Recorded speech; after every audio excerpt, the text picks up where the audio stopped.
Michael, in transition, get to the lead position as quick as possible and get a good look at the play. 17-30.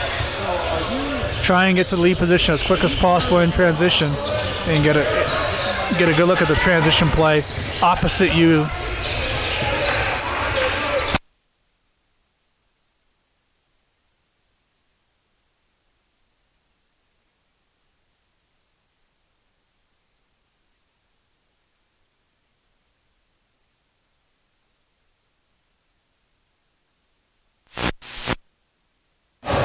Leon and Ben for the 2 o'clock game.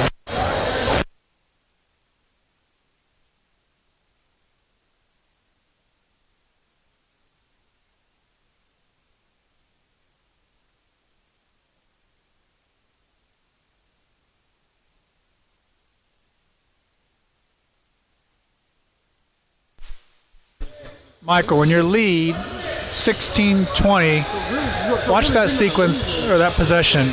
Mirror the ball in the front court and quicker rotations. We need to have quicker rotations when the ball swings to the other side, so we put our partners in the best position to referee.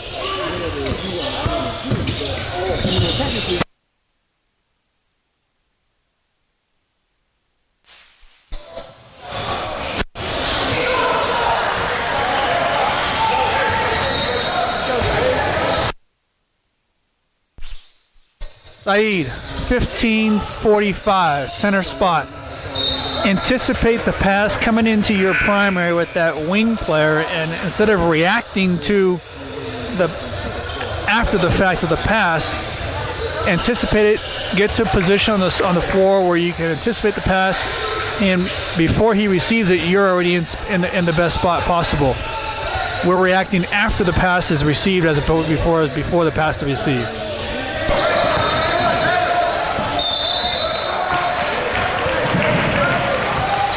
So this is the play on the slot side. Slot should have first crack at the whistle.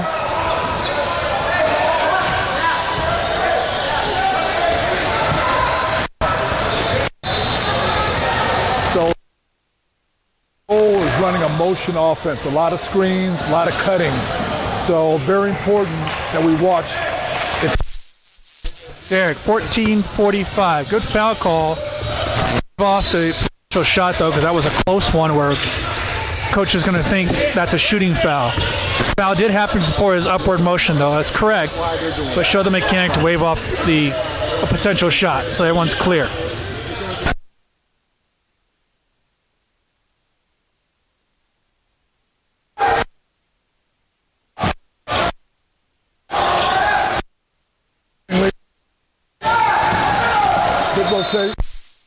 Michael, 14-04. Drive down the middle of the floor, your center, give the lead first crack at the whistle. Your whistle was simultaneous. The way we do that, of course, we talk about cadence whistles, but what does that really mean? Cadence whistle would mean, obviously, letting the underneath official take the primary call first. Now, the best way to help as a cadence whistle from the center is focus on the RA first. Recognize that if the defender's in the RA, not as a helper, recognize that responsibility, and then go to referee the play. More times than not, you'll be slow to blow and slow to show, and also allow the lead to referee that play first. So we talk about cadence whistles, but what does it really mean? How do we train ourselves? That's one way that might help you as far as responsibilities from the center.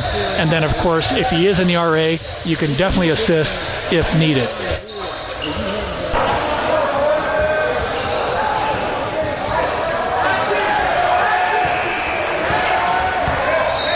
Paul, we got to get to the baseline a little bit. Should already be on the baseline.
no problem.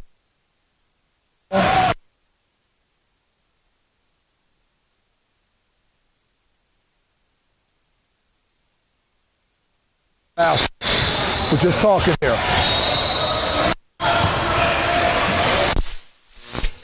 $10.55, Zaid. Take a look at that sequence of plays. Here's my thought. We have an entry pass into the post from your primary to the opposite block. The ball gets deflected to the opposite wing. In that scenario, the minute that ball gets deflected to the opposite wing, my suggestion would be to rotate, because what's going to happen is if they maintain possession, which as you can forecast it did, it's probably going to be a repost. Now on the repost, they're going to dump it back in and you're on the opposite block. So recognize the type of entry pass, recognize the deflection, and recognize rotation again, because now you're going to have a post play at the opposite block. So again, take a look at that sequence. Tell me what you think. If I'm full of crap, fine, but just something to think about as far as rotation. And we always talk about find reasons to rotate. There's a reason to rotate right there.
Good rotation, good job.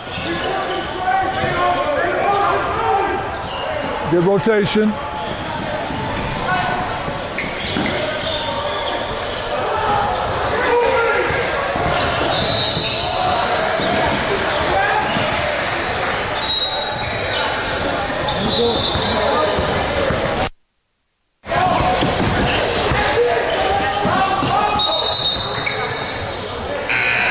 That be a travel.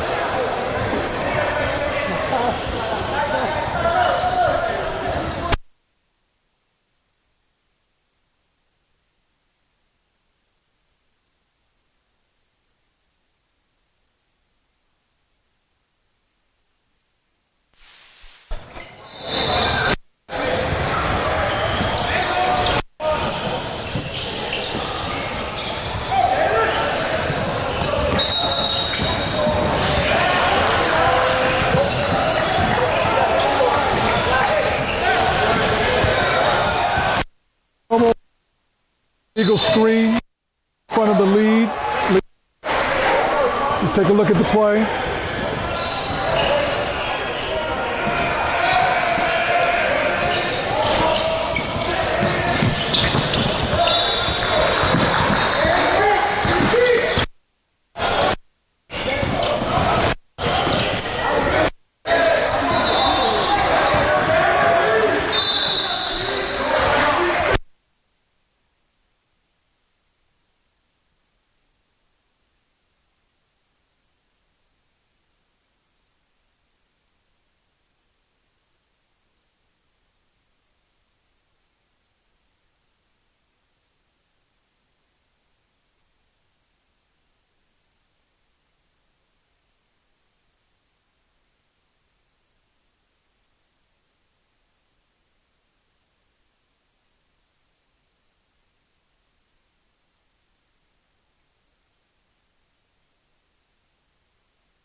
Michael, 7-10, that possession, front court possession, your center, three-point shot that creeps up on you, and you take a step out because it creeps up on you.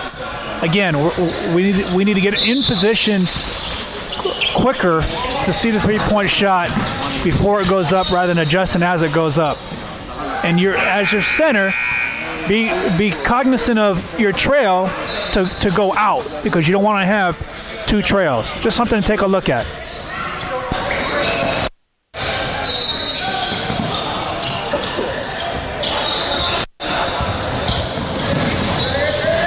Good job, guys, of staying in your primary.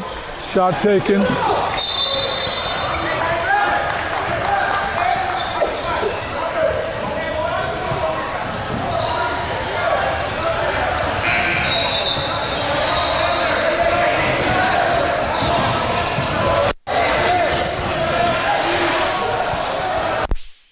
Derek, 5:55, transition play. Play starts in your primary and it goes away from to the opposite block. Way to stay with it as far as all the way to the rack. Just be a secondary whistle for yourself and let the center or the lead obviously take first crack at it. Again, something to think about as far as focus on the RA first as far as responsibility, and then referee the play. That might help slow down the whistle a little bit.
Okay, so that is the second illegal pick we've had down at that end. This is about 9:24.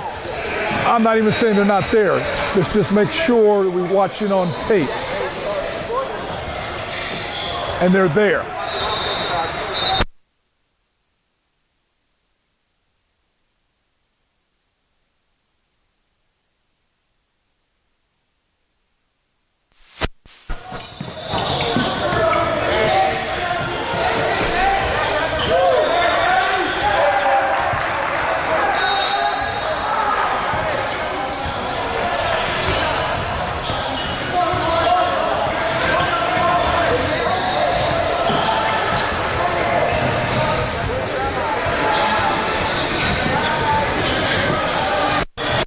Good rotation, Leon.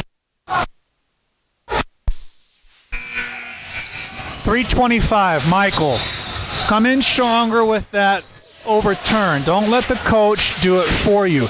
If you have the information, come and give it right away with your partner so we can get that fixed.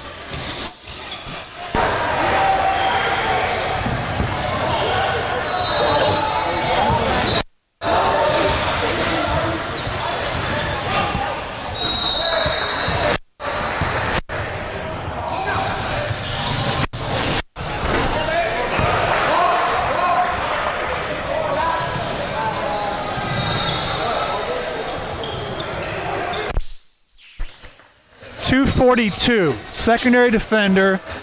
Derek, your lead. You have to have a whistle on that play. All secondary defenders in the paint leads play. Michael, way to blow.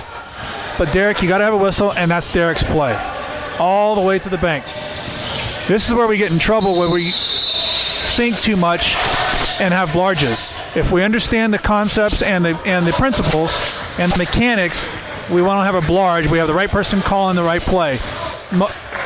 For obvious reasons, the reason why the lead has secondary defenders in the paint is because he can see lateral movement. Take a look at that play and figure out what we can do to be better on that play. Not saying it's not a foul, but from where I'm at, the defender goes baseline, picks up his dribble, and it looks like he's under the basket with really nowhere to go, and then just throws up the shot. So take a look and see, could we just passed on it, or do we think it's a foul?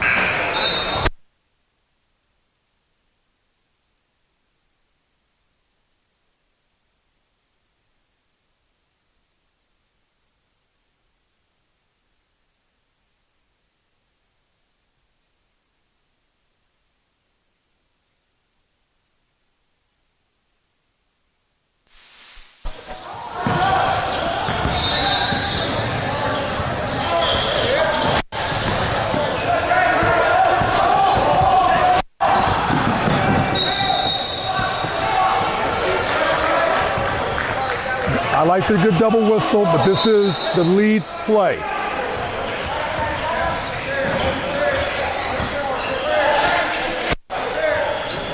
Good job of having eye contact, but primary, this is the Leeds play.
.145, Michael again reacting to the play after the fact. Anticipate it, recognize it, get in position before the player catches the pass.